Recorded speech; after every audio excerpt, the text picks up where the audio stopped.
Namo tassa bhagavato arahato samma sambuddhassa Buddhang Dhammang Sanghang Namassami. I pay homage to Buddha Dhamma Sangha, Bada Bhante, Guru Bhante, Bhikshu Sang. I give my metta, good wishes to Anagarikas and Upasaka Upasikas and everybody who are present.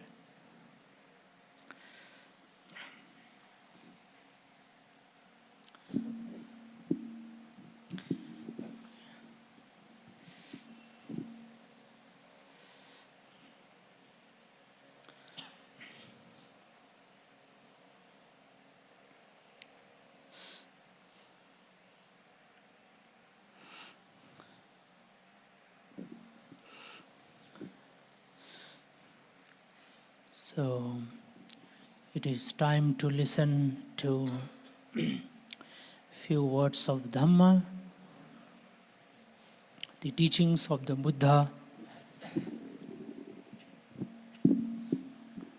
which is the discovery by Buddha himself, which is what Buddha realized, experienced by himself, and which has been taught by Buddha for all of us to be happy,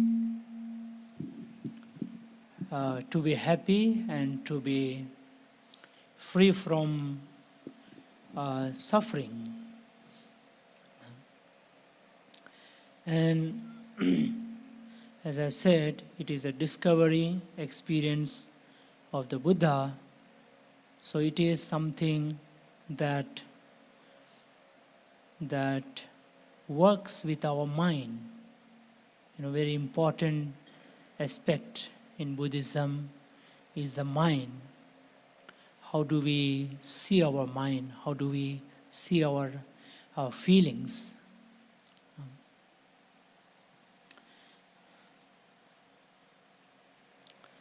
And one of the things I was contemplating while I was meditating is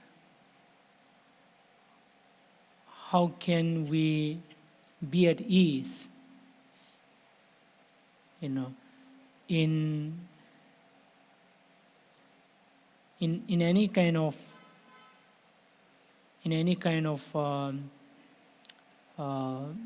experience, right? So, for example, you may be in a particular situation or particular state of mind. So, are you still at ease with any kind of situation, with any kind of feeling? Right, with any kind of thought that comes in your mind, with any kind of imagination that comes in your mind, are you at ease? That's the contemplation came up in my mind. So it is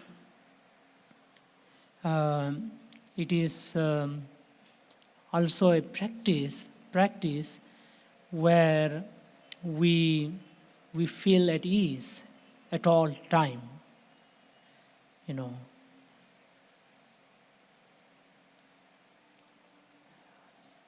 because we may not have a very good, pleasant feeling all the time. It is not possible, humanly possible, to have pleasant feeling all the time. It's not humanly possible. So how do we be at ease? How do we be okay with every experience? Some of it may be confusing, some of it may be unpleasant, some of it may be boring, right? So how do we be at ease? Right. So that is the practice, because sometimes there is a lot of expectation. There are higher expectation we put on ourselves. Sometimes maybe it is coming from people, but then you kind of approve it, right? Even though it is coming from somebody, but you yourself approves it, right? So how do we be at ease at those kind of moment as well? So this was the contemplation I was thinking, so maybe you can dwell upon it. So today, the sutta I like to share is Gulisani Sutta, because there was a monk named Gulisani, right, from Majjhima Nikaya. So at that time, Buddha was in Rajagaha, in the bamboo Vihara, bamboo grove monastery, in the squirrel feeding ground. So it was a monastery where there was a lot of bamboos and there were a lot of squirrels. So it was the first monastery offered to Buddha by King Bimbisara. So Buddha spent a lot of time there, and therefore we hear a lot of teaching from this place. So now at that time, a wilderness monk of boorish behavior named Gulisani had come down to the midst of the Sangha on some business. So there was this monk whose name was Gulisani. His name was Gulisani. So he was a wilderness monk, which means he was pura kam kar diya bhai. So he was a forest dwelling monk, right? So we have two kinds of monk, One is the city monk, like all of us, and then the other monk is the forest monk. Last time Ajahn Jaya Saro came, he is also a forest monk, but we are a city monk. So two kinds of monk, yeah.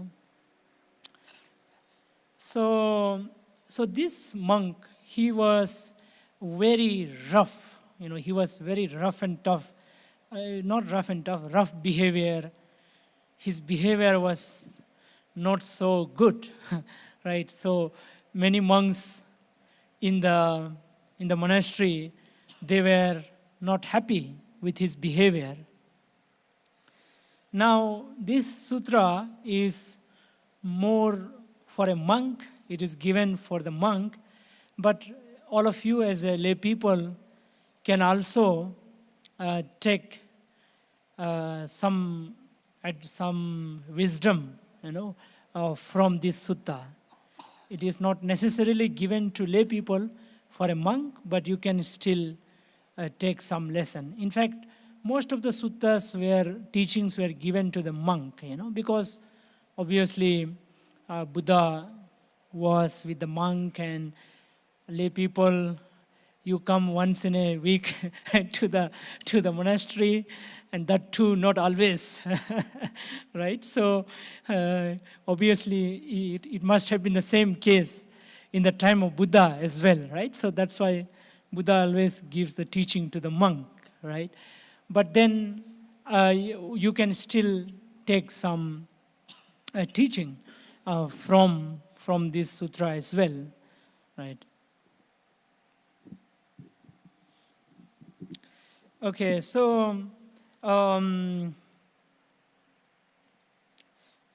then Venerable Sariputta spoke to the mendicant about about Gulistani. So Venerable Sariputta, the right side of Buddha here, he was one of the chief disciple of the Buddha. He came to know about it, so he wanted to do something about it, right? So because he is creating some problem in the Sangha, in the monastery, right? So Sariputta Bhante says, he mentions many behavior that a forest monk should have when they come to the city monastery. So I think this is something important for all of you as well, because you may be also going to different places. You can say, maybe you are from a particular community, but you go to some other community, or you are, say, from this religion, so you go to some other religious place as well. Or let's say you are from this country, so you go to some other country, isn't it? So we sometimes go, right, to different countries, some others community, some other religious places, we go there. So I think this teaching will help us to think about what kind of behavior we should keep in mind, so that we are not criticized, right? So it doesn't create a criticism, doesn't invite criticism. So Buddha says, not Buddha, Sariputta, when he says, Reverend, a wilderness monk, a forest monk, who has come to stay in the Sangha should have respect and reverence for his spiritual companion. If it doesn't, there will be some who say, what is the point of this forest venerable, venerable, staying alone and autonomous in the wilderness, since he has no respect and reverence for his spiritual companions? That's why a forest monk who has come to stay in the Sangha should have respect and reverence for his spiritual companions. So there is this commentary. In the commentary it says, forest life is not a basis for pride. Without respect and reverence, others lose confidence and the forest ideal is criticized. So the first thing is respect, right? So sometime the forest monk, tend to have a kind of a superior feeling, right? That we are a forest monk, So there is a kind of a superior feeling.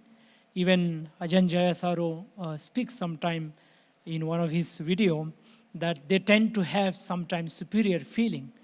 So whenever we go to some places, right, we shouldn't have the superior feeling, right? We should have respect. Because superior feeling is pride, is arrogant, right? It's pride, arrogant, and conceit, So that creates a problem. So first thing is we should be very respectful to the new place where we are going, to any place, any community, any religious place, any country.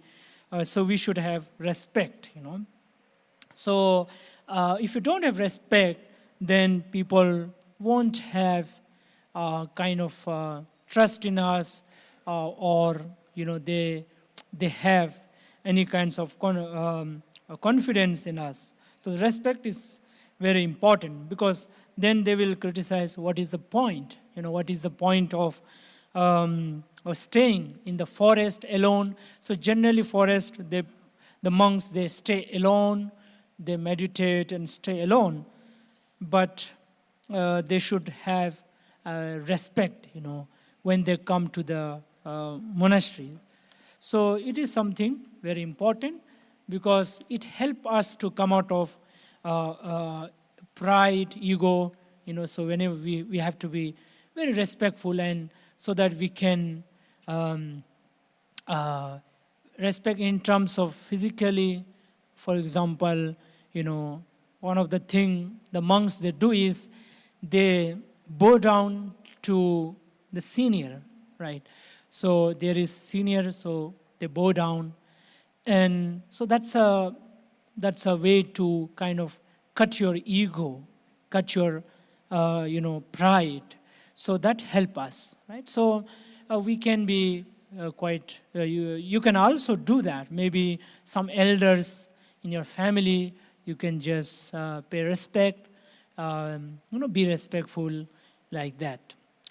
So the next one is Sariputta says, should be careful where he sits, thinking I shall sit so that I don't intrude on senior monks and I don't block the junior monks from a seat, right? So sitting, so it comes to the sitting, so you don't block the senior, right? So whenever you're sitting, you give your seat first to the seniors, to the elders, and then you also don't block the juniors, which means you also create some space for the juniors as well, right? So it comes down to this sitting. So whenever we visit some places, we should make sure that we give our seat to the senior. So that also sitting. There is a commentary which is not by Tripitaka.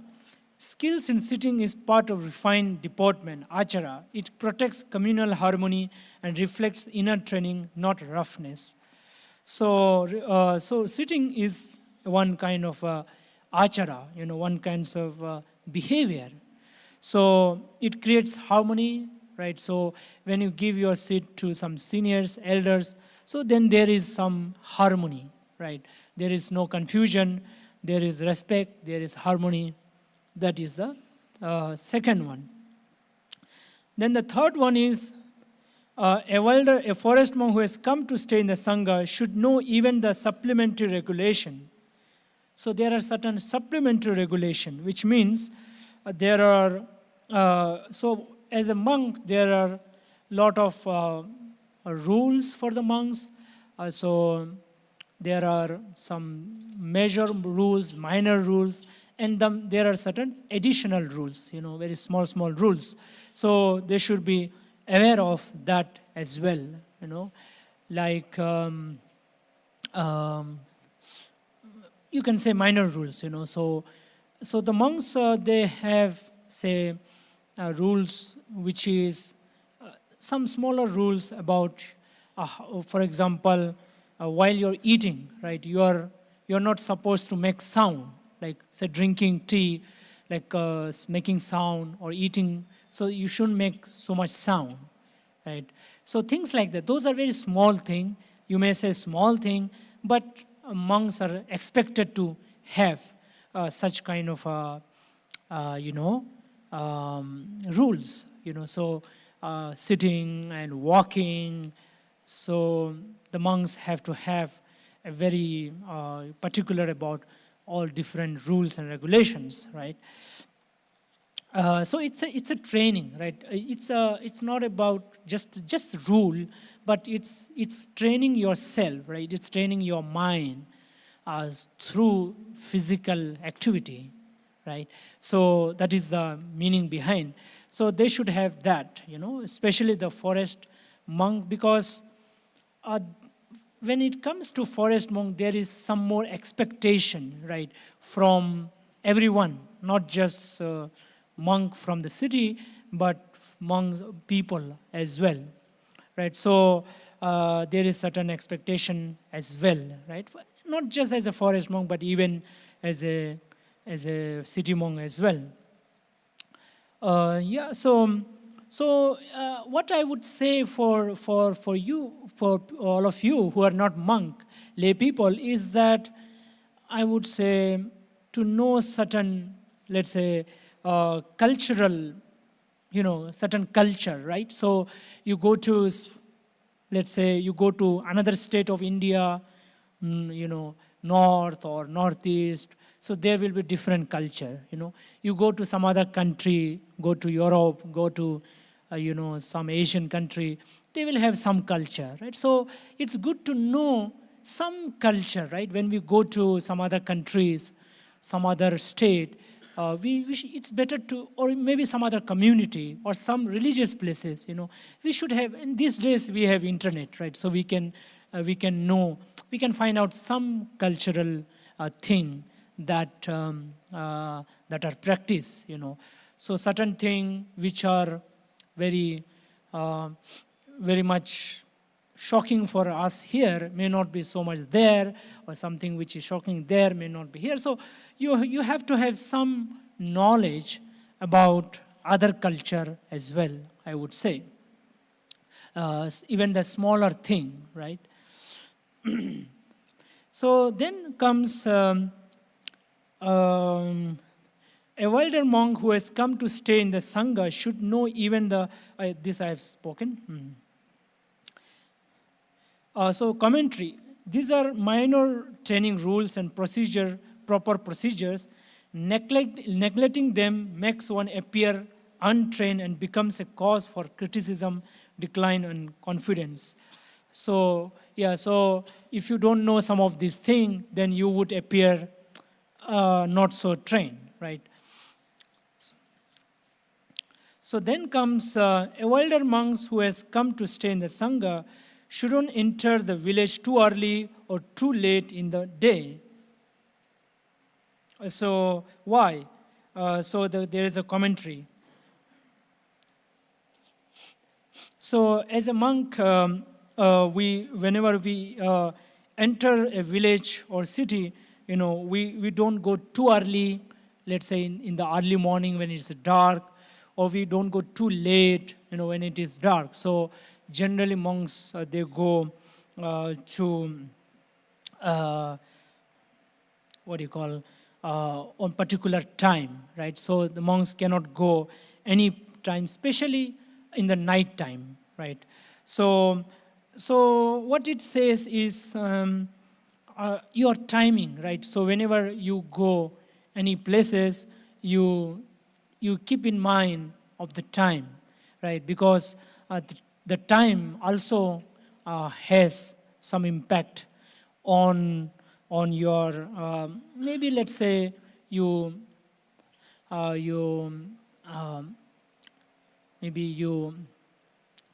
are certain places or events. So if you go too late and you too early, so maybe it's difficult. So for the people, right? Then comes a wilder monk who has come to stay in the Sangha shouldn't visit families before or after the meal.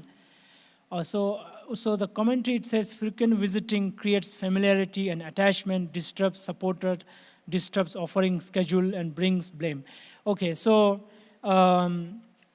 visiting families, right? So it is also a tradition for the monks to visit families. So it has to be,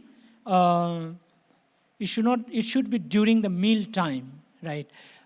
So generally we visit homes during meal time, around 10, 11 o'clock, right? So if he goes on a wrong time, then it's not a good thing. It's not a good thing because the commentary says that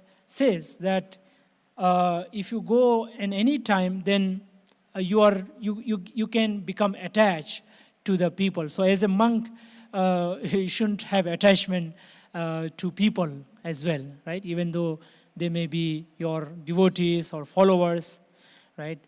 So this is the one of the practice. So for you, maybe you can schedule your time with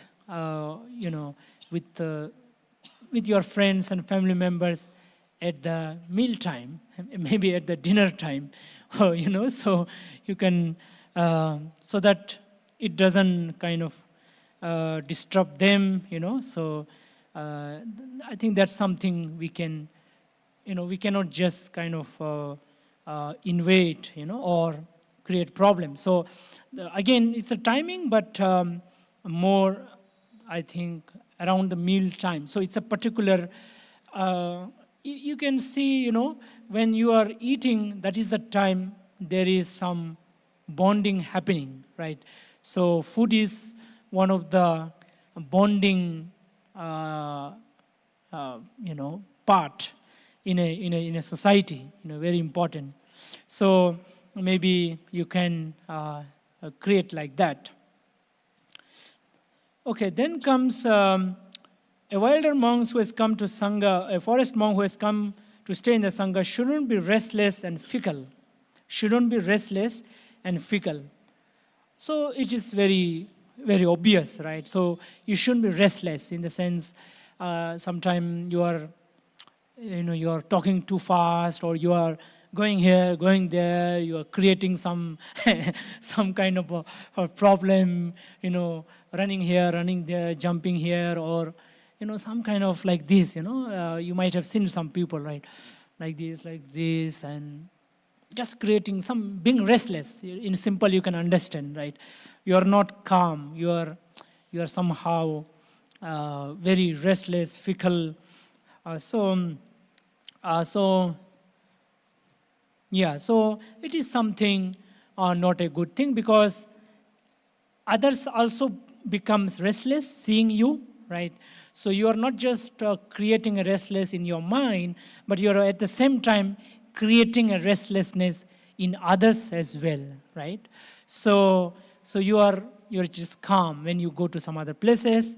You're just calm and try to be, in fact, train your mind to be calm.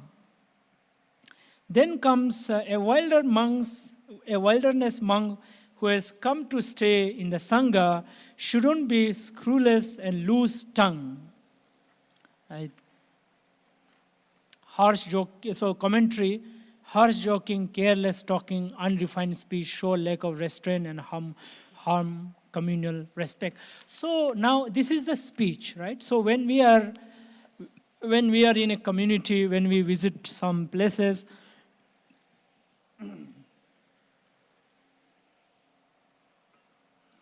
let's say family gathering or some communal gathering, we should watch our tongue, right?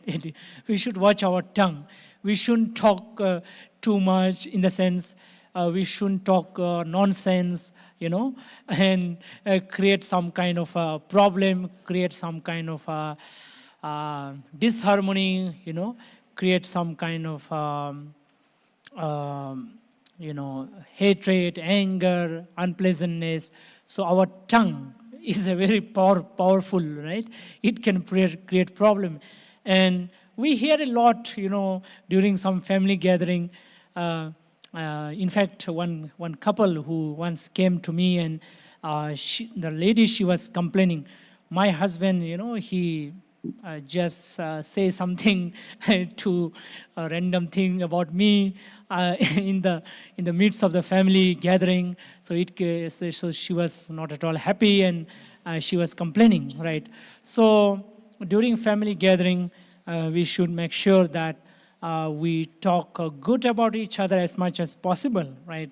So I think that's an opportunity for you to maybe you can recollect some, you are going to some place, so who are all coming, so you can think something good about everyone, before you go, right? So that you have some good memory, and it's a good thing, right? Buddha speaks about Shilanusati, that is recollecting the goodness of people, of yourself, right? So because recollecting the good qualities of people is a wholesome deed. It's a punya, it's a punya, it's a blessing, it's a punya, right? It's a punya, good karma that you create, right? So it's an opportunity it's not just an opportunity to say have fun and things like that, but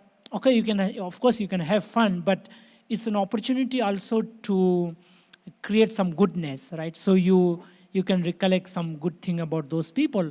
In fact, you can talk within your family about the people who are all coming. So that's a good thing, so it create goodness, and people do good karma, right? So it's not just a gathering, family gathering or communal gathering, but it's a moment to say good thing about each other and to recollect the goodness of each other. So it's a good opportunity, right? So also, even as a monk too, they are expected to not talk a stupid thing, to talk, not talk negative thing about people, to make it very simple, right? As Buddha says, right? Even a small thing we should talk good. Even if somebody has a small good thing, we should still talk about it, right? Small, slightest of the thing. Okay, so next comes a wilderness monk who has come to stay in the Sangha should be easy to admonish with good friends. Okay, easy to admonish. So now what is this? Easy to admonish is like, maybe, some people may, let's say, of course, it is a culture in the Sangha that the senior would give some advice to the junior, right? That's the hierarchy kind of thing. So they are expected to hear advice from the senior, but it is not just senior, but sometimes even the junior can also suggest some kind of advice to the elder as well. It's vice versa, right? It's not just the elder, but most of the time elder. So even though maybe you may be senior, but you may have something to improve, right?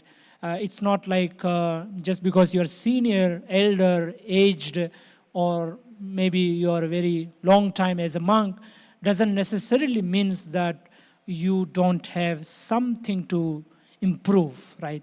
So you have to be, whether you're senior or junior or whatever, you have to be, in a simple word, open to correction, right? So this is open to correction. So you shouldn't be too hard to be corrected, So sometime you may require that, So you have to have that courage to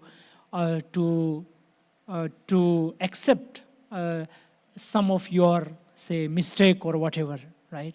So you shouldn't be stubborn, right? You shouldn't be stubborn. You should be open, right? You should be open to some kind of correction. If somebody says, oh, there's something wrong you're saying, okay, it's wrong, you can say, maybe you miss, or you're doing something wrong, so then we say, oh, don't do like this, do like this, So that's something, sometimes it may be a smaller thing, but because our ego comes in, right? Then you say, oh, how can you say? How can you say? So that kind of a stubborn thing. So you shouldn't be like that, right? You should be open to correction. So, and good friendship, right? So Buddha says you should have a good friend. It's very, very important. As Buddha said, right?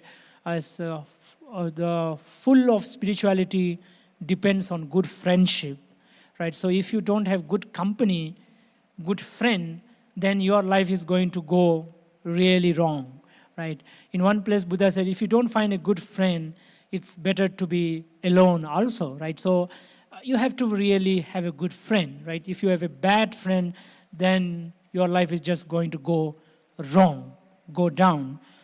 So, so it's about being open to correction. Then comes a wilderness monk should guard the sense door. Yes, so sense door. So now we have 6 senses: eye, ear, nose, tongue, body, and mind. So these are our sense door. These are the way we communicate with the world, right? So, but we need to be restrained, in the sense we need to be mindful about, how do we interact with through these 6 senses, right? So you have to have some kind of, you can say some kind of control, right? You can say through the six senses, whatever you're seeing, hearing, smelling, tasting, touching, so, and thinking. So thinking. So of course, as Buddha said, thinking is the most important one. So, but then other sensory activity. So Buddha also calls it a ahara. Ahara. Ahara means nutriment, right?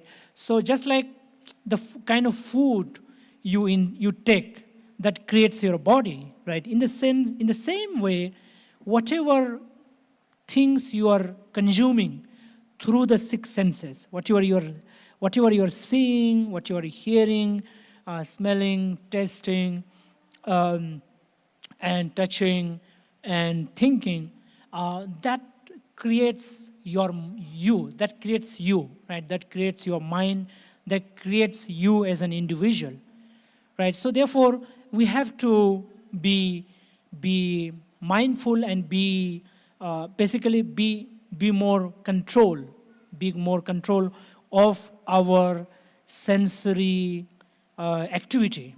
You can say sensory activity, right?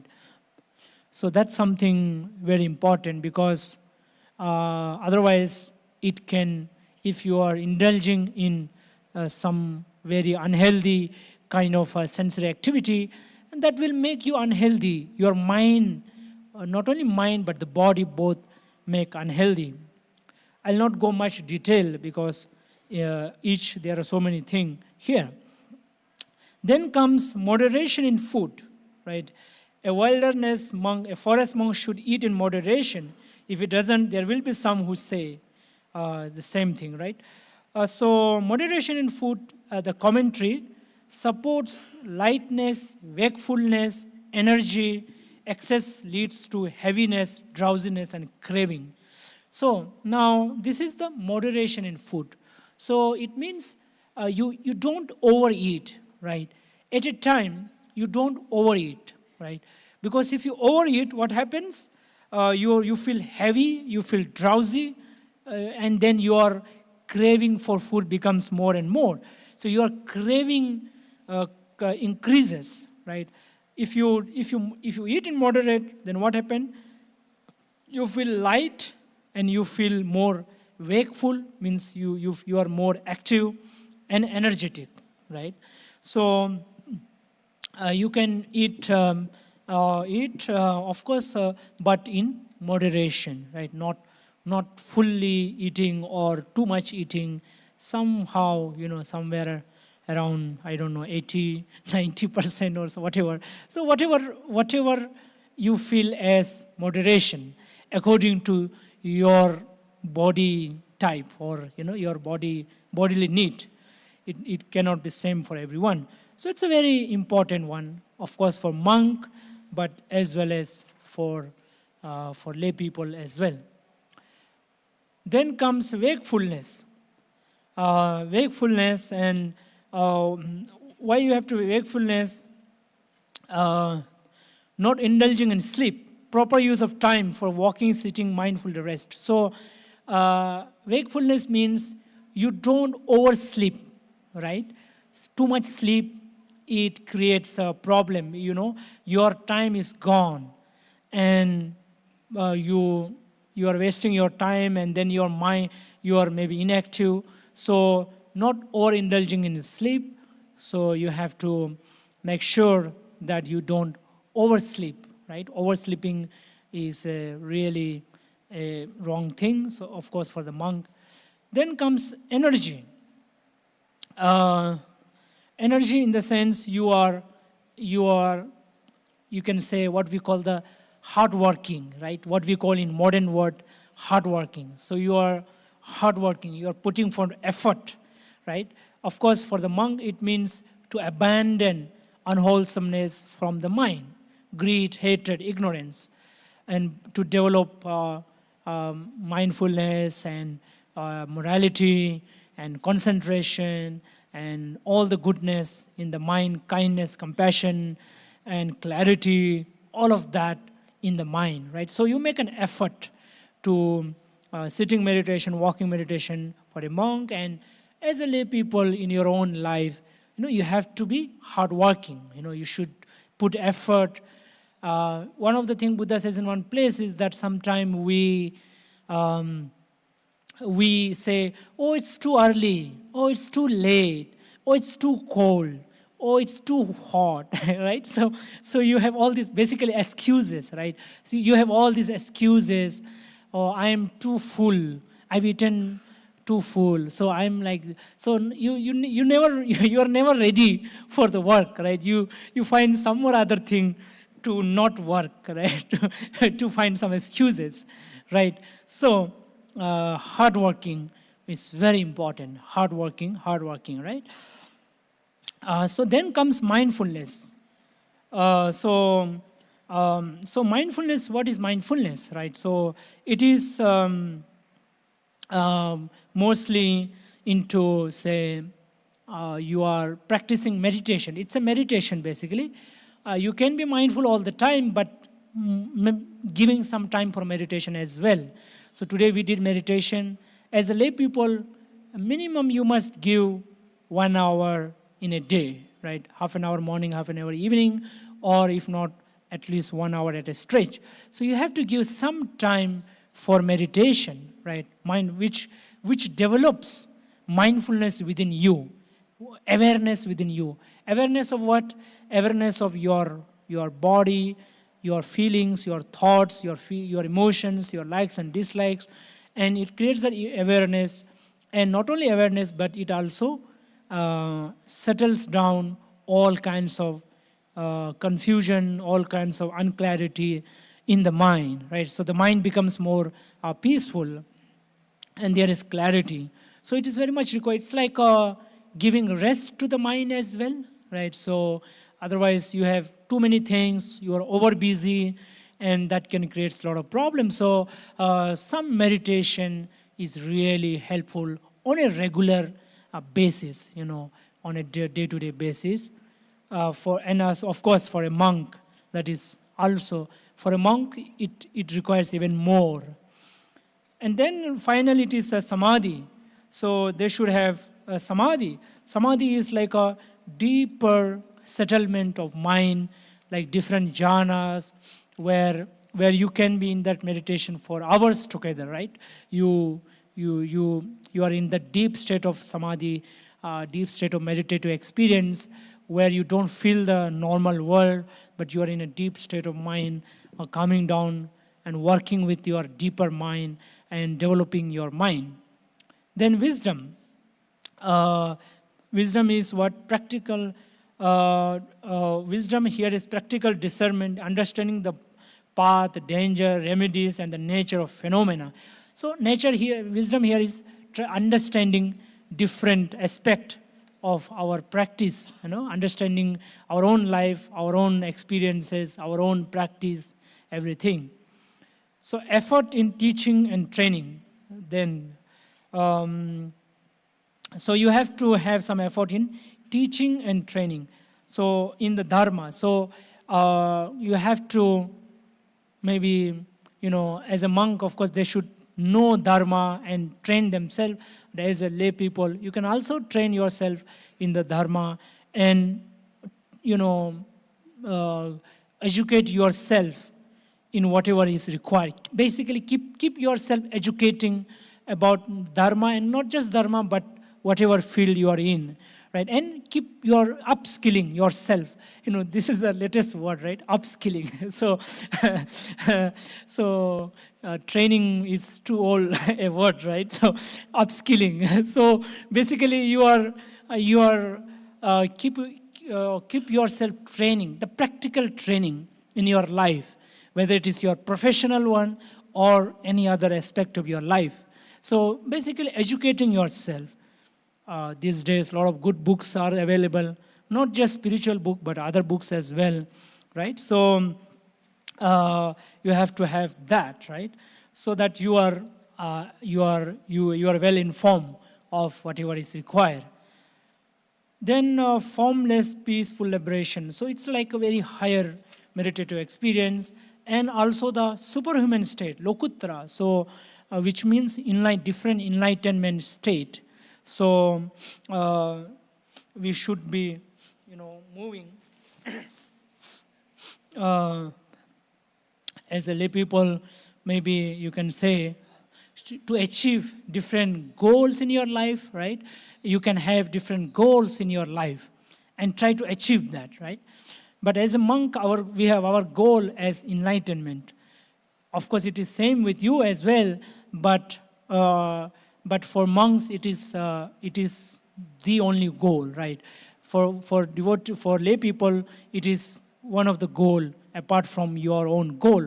So it's good to have certain goal to achieve those goal, right? So that keeps us moving, right? So you can, what we call the purpose, right? You can figure out your own purpose and your own goals, and then you can move toward that, right? So if you don't have a goal to move, then you will not move, right? You will not find purpose in your living. Why am I living? A lot of people ask that question, why am I living? So you should have some clarity about why, what you want in life, what are your goals, right? So spiritually speaking, enlightenment is the goal, where what different 4 stages of enlightenment. So you achieve those state of enlightenment. So it's like getting rid of your internal defilements, or you can say negativity or whatever, right? So you remove all of that. Okay, so this is so this is the point. And now to conclude, when Venerable Sariputta said this, Venerable Moggallana said, Reverend Sariputta, should these things be undertaken and followed only by wilder forest monk, or by those who live within a village or city as well? Okay, so the next monk, who is on the left here, left side of Buddha, is Moggallana, who is the second chief disciple of Buddha. He asked Sariputta, is it just for the forest monk, or is it just for or it can also be followed by monks who are living in city or village? So what he says, Reverend Moggallana, these things should be undertaken and followed by forest monk, and still more by those who live within a city or village. So not just the forest monk, but even the city monk. But I would like to add that it can also be followed by all of you as a lay people as well. All right? So it's not just the forest monk or the city monk, village monk or city monk, but it is also by people, general people also. They can also apply this thing in their life, right? So it's a teaching which is very important, especially for a monk, but as well as for lay people, about going into different community, and how do we relate ourselves to the society, to the community, to the families, to the different culture, nation. So I think that's I would say the key takeaway, right? There are many other aspects, but the key takeaway from today is that we should present ourselves to other community, other religious community, or any community, other nation, culture, in the best way possible, and to little bit educate ourselves whenever we are moving into some different culture and community. So I think that's the key takeaway from here, apart from other teaching like sense restraint and moderation in eating, good friendship, and wakefulness, energetic, mindful, and stability of mind, wisdom, effort, and so many other things that are here. This is a kind of today a kind of reflection for all of us with this teaching. So with this, I conclude. I wish all of you good health, peace of mind, and happiness. Sadhu, sadhu, sadhu.